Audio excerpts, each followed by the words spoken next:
Welcome back, everybody, to the second part of the press conference. I tried something out with you. Thank you for being there with me. Let's get this bad boy started. Everybody, I'm Gray Drake, back for part 2. Please help me welcome our guests. Tim Burton, executive producer and director. Colin Farrell. Nico Parker. Finley Hobbins. Eva Green. DeVito. And Michael Keaton.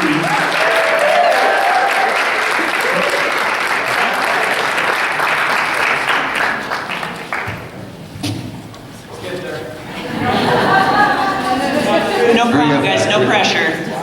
Yes! There we go. He didn't fall this time. Look at that. Oh, God, Jesus. he's such a clown. Has anyone noticed how much Beto O'Rourke loves having a hand mic? He just loves having a hand mic. Is he in the movie? Who's that? Beto. Yeah. Beto O'Rourke. You mean that guy? Politician? It's going well so far, isn't it? Oh my. Sorry, I saw a hand mic and it just reminded me. Welcome to the DeVito and Keaton show, where pratfalls are a thing. I'll tell you another thing that I noticed.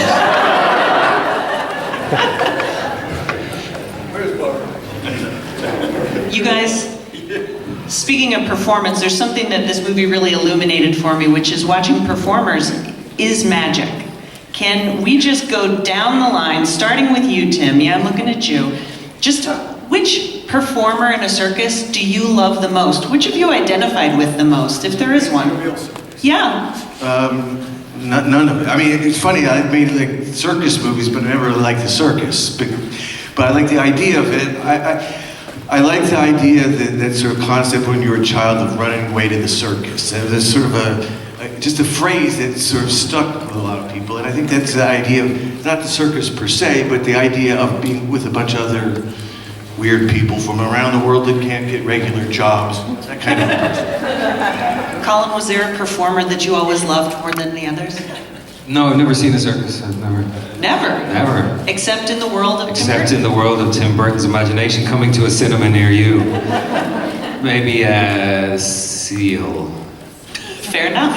Because I used to play football. Nico, what about you? I think probably the contortionists. Like when they climb on top of each other, it was because I could never do any of that. I just thought all of it was incredible. And then the cake top dances as well. Because I got to watch that really recently. That was cool. Awesome. Finley? Probably the jugglers, because you have an excuse if you go wrong, you can throw stuff at people's faces. Finley. That's the best reason that I've ever heard. Eva, what about you?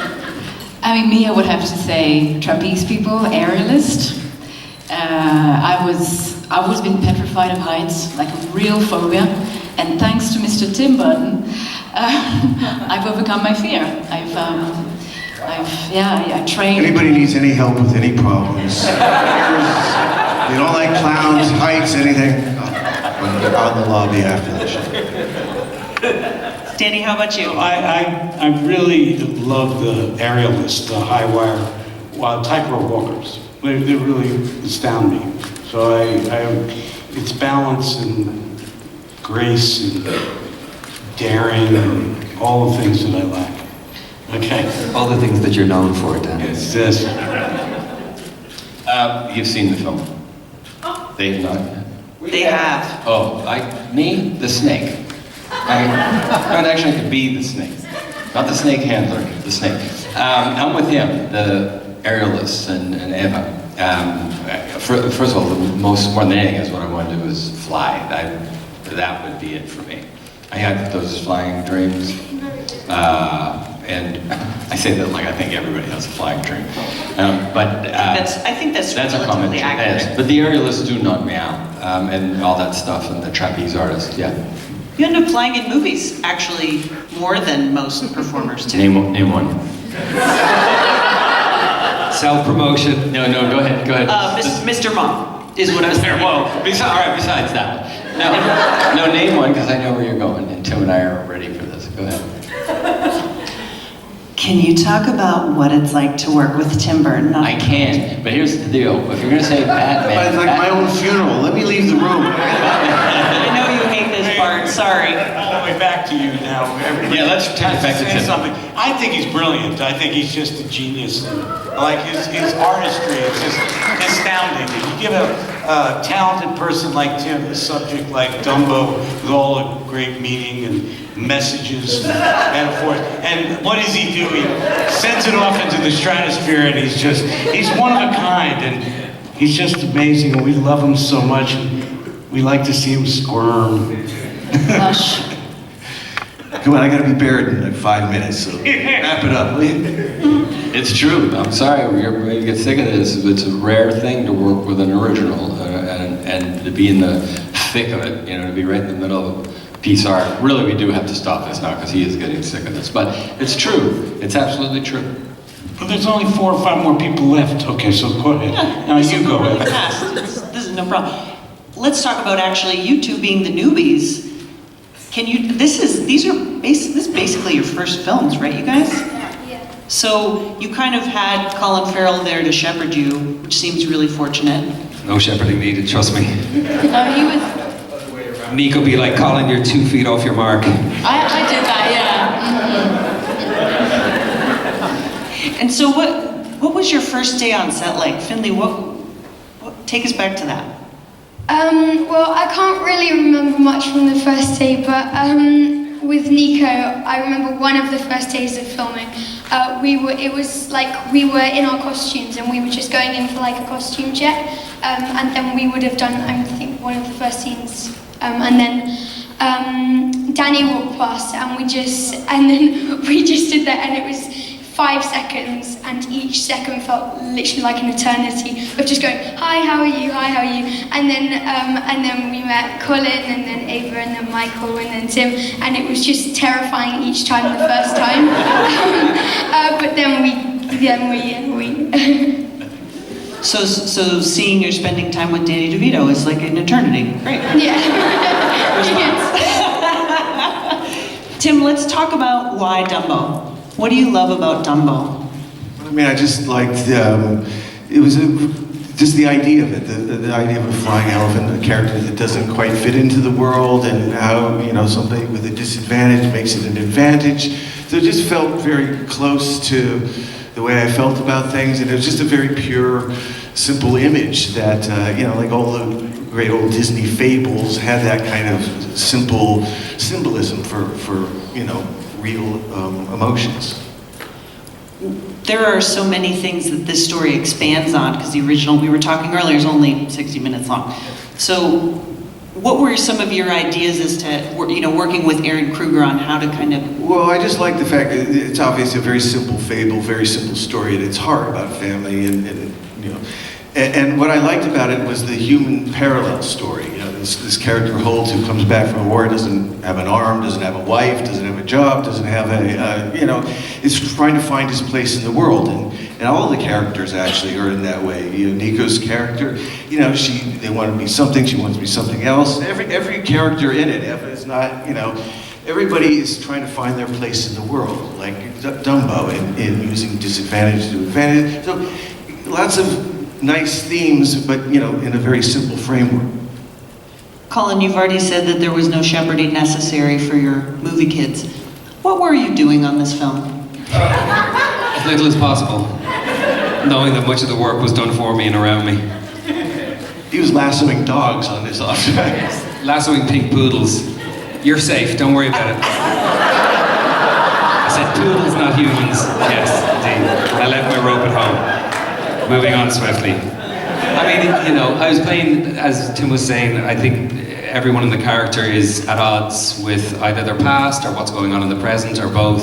And so I was playing a father who's disenfranchised from his kids, disenfranchised from a life that he left behind that's completely different by the time he comes back from fighting in the First War. He's physically a different man, he's lost his left arm, he's seen a lot of brutality. I mean, we don't get into all that psychological stuff so heavy because we want the film to be able to be received with the importance of the messages that are in it rather than hitting them all over the head. But my character's journey was one in just accepting his position as father, and how that meant that all he had to do really was get out of his children's way and let them be who they are.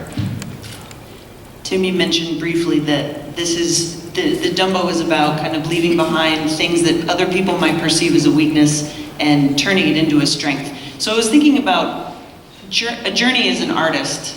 Seems like it could be something similar. Eva, do you think that that applies to your work at all? Do you identify with that theme? Feeling like an outsider? Right now, I do.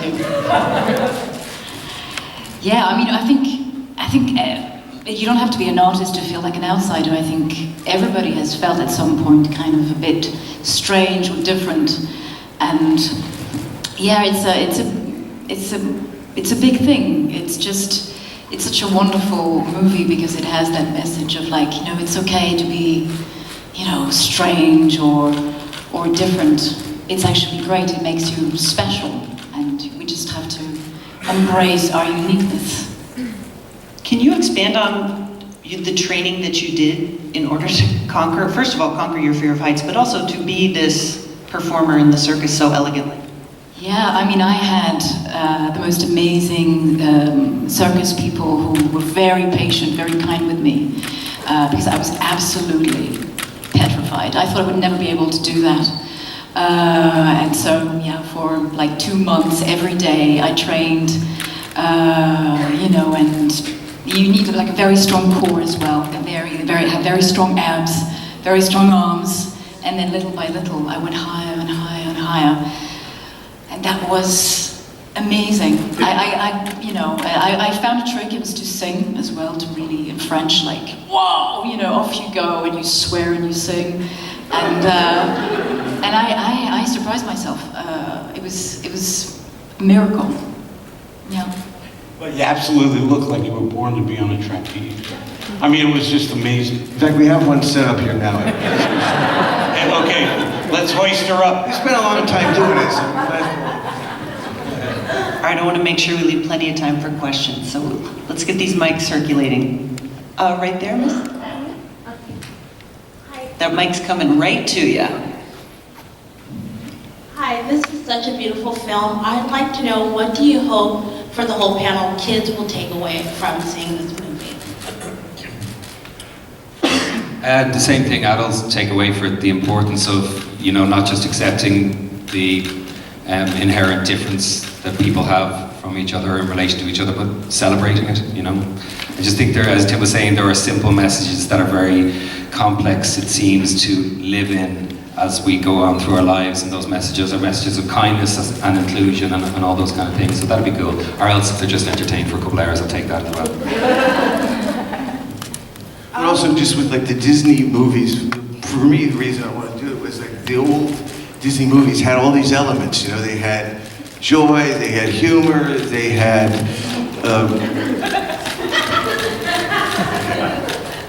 let's go 9 rounds. What was I talking about? Joy. Death, you know, everything, you know, stuff that are taboo subjects. But You skipped so deftly from joy and humor to death. I emphasize that too much, you know.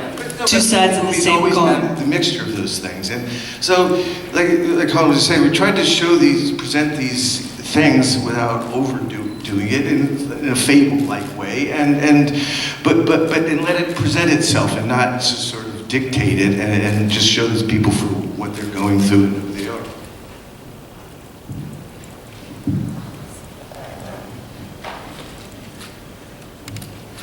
Mr. Burton, I'm a huge fan of your work. I love It's a Dream to speak to you, but I was wondering what draws you to a performer or an artist? What qualities do you look for, because you often work with the same actors? I know, he's pretty beauty, he's on the end. What draws you to a performer or artist? Well, it's very simple, and in this particular case, it's a few things. Oh yeah, they gotta hear you say they all look weird. No, well, there's a point, because Dumbo, you know, it's a heightened reality. So for me, there's two different things. There was one, because it's a weird story about weird family, it was very special to me to work with, you know, people like that I work with, Michael, Eva, Danny, and Colin. I feel like I've worked with him for many years because he's got the same kind of spirit. And meeting Nico and Finley, everybody, and Alan Arkin, having like a family, weird dysfunctional family, like a film is, and like the movie Circus is, was just very beautiful and important. And the spirit of all of them really meant the world to me in terms of what the movie is, and the spirit that they all put into it. And because it's like a weird elephant, I had one thing in the back of my mind, you know, all the people had to look kind of weird. Naturally. In a good way. And coming from an actual dysfunctional family, I felt like I fit. It was like Thanksgiving dinner.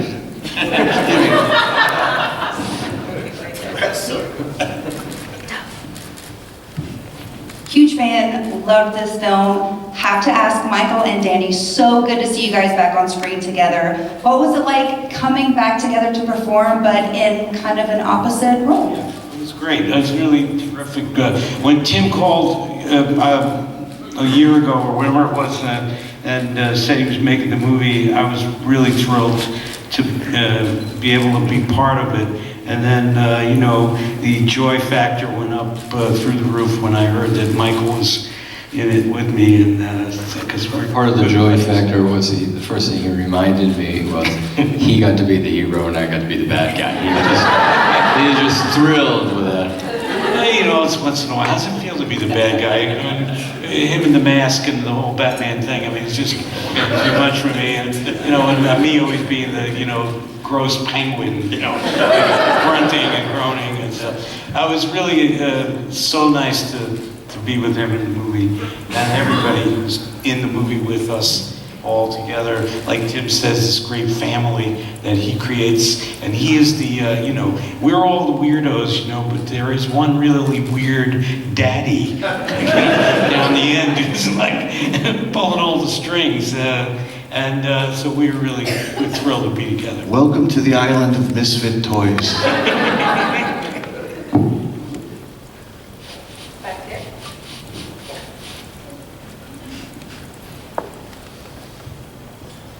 Fantastic job, everyone. Eva, this question is for you. I know that you just spoke about training. I want to know exactly, well, maybe it's actually for both Tim and Eva. How much of your performance was you actually doing the stunt in comparison to what was maybe either CGI'd or maybe a stunt double? How much of that was actually Eva? Well, she did mostly everything. I mean, there was a couple of times when the person she worked with did things, but no. Oh, I wasn't saying anything interesting. No, Eva did everything. She worked, I mean, nobody really knows as people working on the movie how hard she worked at it, and she could do everything. I mean, there were certain cases where a person did it for her, but, you know, that's the amazing thing about her, you know, she was doing it, you know, and there was a couple of times that she couldn't do it for Yes, and we had my stunt double was Catherine Arnold. She's just the most amazing aerialist. She was my teacher as well, and she was very patient, and I'm just in awe of the circus people because they work so hard. They're so dedicated, and they train and train. You know, they're ready to sacrifice themselves almost. They kind of, you know, because they constantly have to overcome their fear as they put themselves in mortal danger. And I mean, you know, actors were nothing compared to those kind of superheroes. While we're talking about CG, can we talk about what Dumbo was actually represented by on set? Because I mean, I'm having trouble believing it's not real. Ed. Yeah. Ed was like a weird insect, but he had this green suit on and extended leg. But Ed was amazing because he actually studied elephants and movements. So, you know, you guys, you remember Ed, don't you? Yeah, we bullied Ed. He was great, but he really got into like the feel and movements of elephants. You know, he looked like a weird insect. But so we had help. They did give him an awful hard time because it was unavoidable. He was dressed in a green spandex suit for the guts of 5 months. You guys got really close with that, right? Yeah, because we were with him like the whole time. And then like I think midway through, we found out that he was in Tarzan and could do like the ape walk. Oh my, we we made took him do it such so advantage of many that. times. So when we first found out, we were like, oh yeah, it's cool. And then we were like, okay, do it. And then we were like, do it again, do it again, do it again. And then we were like, teach us how to do it, teach us how to do it. And that went on for about a couple weeks, maybe. No, we were like quite harsh on us. Yeah. In my scenes, I didn't use Ed. Tell me more. I used Daniel Day-Lewis to do the scenes for me. You're gonna see that in the papers, and it's gonna be your fault. No, he's a friend. I asked if he'd come in and I mean, we all know about his acting process too, so I'm That's sure that my was point. something to really behold. point. Tim, do you see this movie as a companion piece to Edward Scissorhands, another outsider? I mean, Yeah, I mean, I don't, not necessarily, except the fact is that theme comes up because I can't help it, you know what I mean? It's like part of your DNA, so it's not that I consciously think about that, but you know, it's just, you know, once you're branded that way, no matter how you feel, that's what, you know, that's themes that keep reoccurring to you, because that's... it was Michael Keaton's wig in this movie. Yeah. Then to look. Well, no, I was eating Kentucky Fried Chicken one day, and I was looking at the tin, and we go. See, after the Batman thing, right? Michael, that's why I didn't talk to him for 20 years. He didn't want to put that damn suit back on, you know, like. So, for the character of this one, it was like maximum, like, well, my character, because he didn't like ties, so his character wouldn't wear a tie, right? Great stuff, but all for the character, and he was great. You know, you put on clothes, and that was we did that on Beetlejuice. Like you try things on, and then you become like a character. Yeah. I regret the wig in a lot of ways because it's so great and weird and odd and kind of off-putting, but and so well done. And so what happened was I thought about it and I thought, man, I really don't like sitting in the makeup chair for very long, or the hair and makeup, just don't like to be there. So I thought, I'm not going to say anything.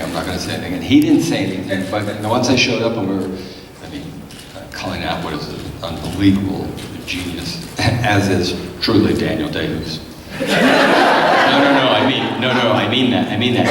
That's a supreme compliment. This guy probably, if I called him, he'd probably go, yeah, I'm in. I'd probably do that. She's so unbelievable. So when I showed up and Tim was there, and he and I and Colleen were starting to, that's where you really start, and I'll bet Danny and Colin and everyone here will bear me out. That's where you really go from here to here with your character a lot of times. Once you feel the clothes, you start walking around in it. I remember in Johnny Dangerously, I immediately knew where to go when I started getting them. So when I was there and I had the back of my head, I thought, oh man, I'm not gonna mention the wig. Don't mention the wig. Don't say anything about a wig. And as soon as I said, hey, this is probably a dumb idea. What do you think about a wig? And his eyes lit up and I thought, shh. Now I gotta wear this stupid wig. But I dug the wig, and the wig was like, now has its own agent, by the way. It's weird because it's like one of those ones you buy like on Hollywood. Yeah. It's like, Yeah. And but I put it on, and I actually felt like better as a person. Weird. Right there. The microphone is coming down towards you. Everybody just really ponder that wig. Why don't you go ahead first? Evan Caballero from Hollywood. For Tim, what was the biggest challenge as a director and producer in working on Dumbo? Well, I think the weirdest thing on this movie was you had all these great you have all these great actors. The biggest challenge, I guess, was you have all these people. You have amazing sets. Colleen, Rick, the art director, amazing. The only thing that's missing is the main character. You know, that's a very, very unnerving thing to kind of be going into something and you know what you want, you know what you're trying to go for. You can even see rough animation, but until it materializes, it's scared. You just don't know. And so all these people are suspending disbelief for everything to make the main character there and believable. So I think that was the biggest challenge. And like I said, Dumbo just arrived about a week ago, full finding. Okay, go ahead and pass that mic right over there. Thank you. Oh yeah. Big fan, Michael. My question is, he brought up a little bit about Beetlejuice. Your character, for some reason, very much reminds me of Beetlejuice. The character in this movie? Yeah. Did you, by chance, go back and were inspired by Beetlejuice for this character? No, that's a lightning in a bottle kind of thing. I think deal that movie. That's unique. No, not really. There are probably certain things. I guess Danny would probably feel the same way since we've worked with Tim before. There are probably certain things you kind of just click into immediately right away, just in terms of sensibilities. But no, not really. I do like going to extremes, and so anytime you're with Tim, there's always that likelihood that you're gonna go to some kind of extreme, in a look or something like that. Did Daniel Day-Lewis advise you to go extreme also? Right back there. Right next to you, actually, yeah. Thanks, great. Question for you, Tim, a technical question. In developing the sound that Dumbo makes, that squeak and that cadence and pattern, and also working with Ben Davis, your cinematographer, in creating the reflective look that we have with what Dumbo sees in the reflection, and then reversing that with the fisheye to give us the vertigo and Dumbo's perspective. So I'm curious how you developed those. Well, okay, what was the first part again? First was about the sound that Dumbo makes, developing that. Obviously what we did, I ain't got it. Like, Sound, right. Good connection. Well, can I have a tin can with some string? We just, in fact, that just kept developing. We had a whole array of sounds, you know what I mean? And just varying, bass, upper, lower, all that sort of stuff. And we just tried to, give him a voice without him speaking, like, you see with animals and things where, there's a connection. It's not the exact human connection, but that kind of thing. So, that's just part of his character, and was just developing up till even a few weeks ago. So, we've been playing with that for a long period of time. And then, just the Dumbo, and, because it's his movie, his character, we try to give it so you felt like you're with him and you're in his point of view and you're with him and being in the experience with him. And the sort of Dumbo vision is probably based on the fact of seeing too many science fiction movies with alien vision, It came from outer space. Can you pass that mic just behind you? Hi, this is for Tim. The separation between Dumbo and his mother remind me the separation at the border from children and parents. It was something that came on your mind when you created the scene? Well, I think any family situation, but every family is different. Like, I'm different from me. I wish I'd been separated from my parents, but that's a different story. But, most people would go, you want to separate anybody from your parents. So, that's fine.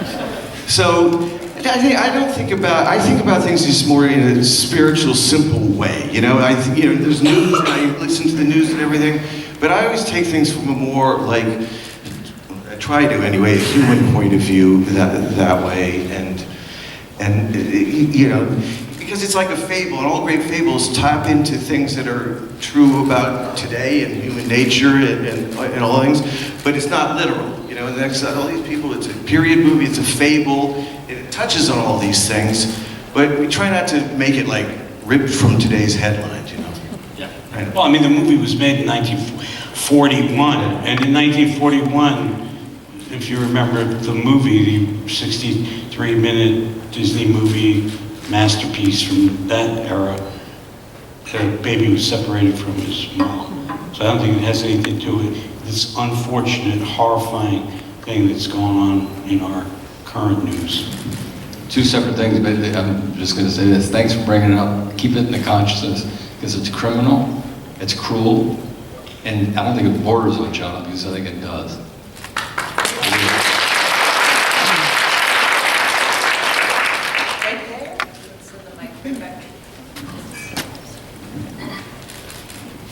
Hey there, Rich Wolowski, Skywalking Through Neverland. I had a question for Mr. Burton. First of all, huge fan of your work. Now, is it me, or did I see Dumbo cast a bat signal shadow on their circus tent? I think that might be you. And there's a doctor at the back of it. I've already seen him. A for effort, though. I mean, but you'd be surprised, but also you'd be surprised how some subliminal things come into all sorts of things. So, yeah. Awesome. Maybe it was the Pee Wee Herman shadow. Right in the back there? Oh, the mic's on. Oh, we're working on it. It's all about the mic today, you guys. It's all about that mic. Thank you. It's a great film. I really enjoyed it. But I have to ask this. When I look at the poster in back of you, it's bold, bright pictures, but the palette of the film is very dark. Can you address that?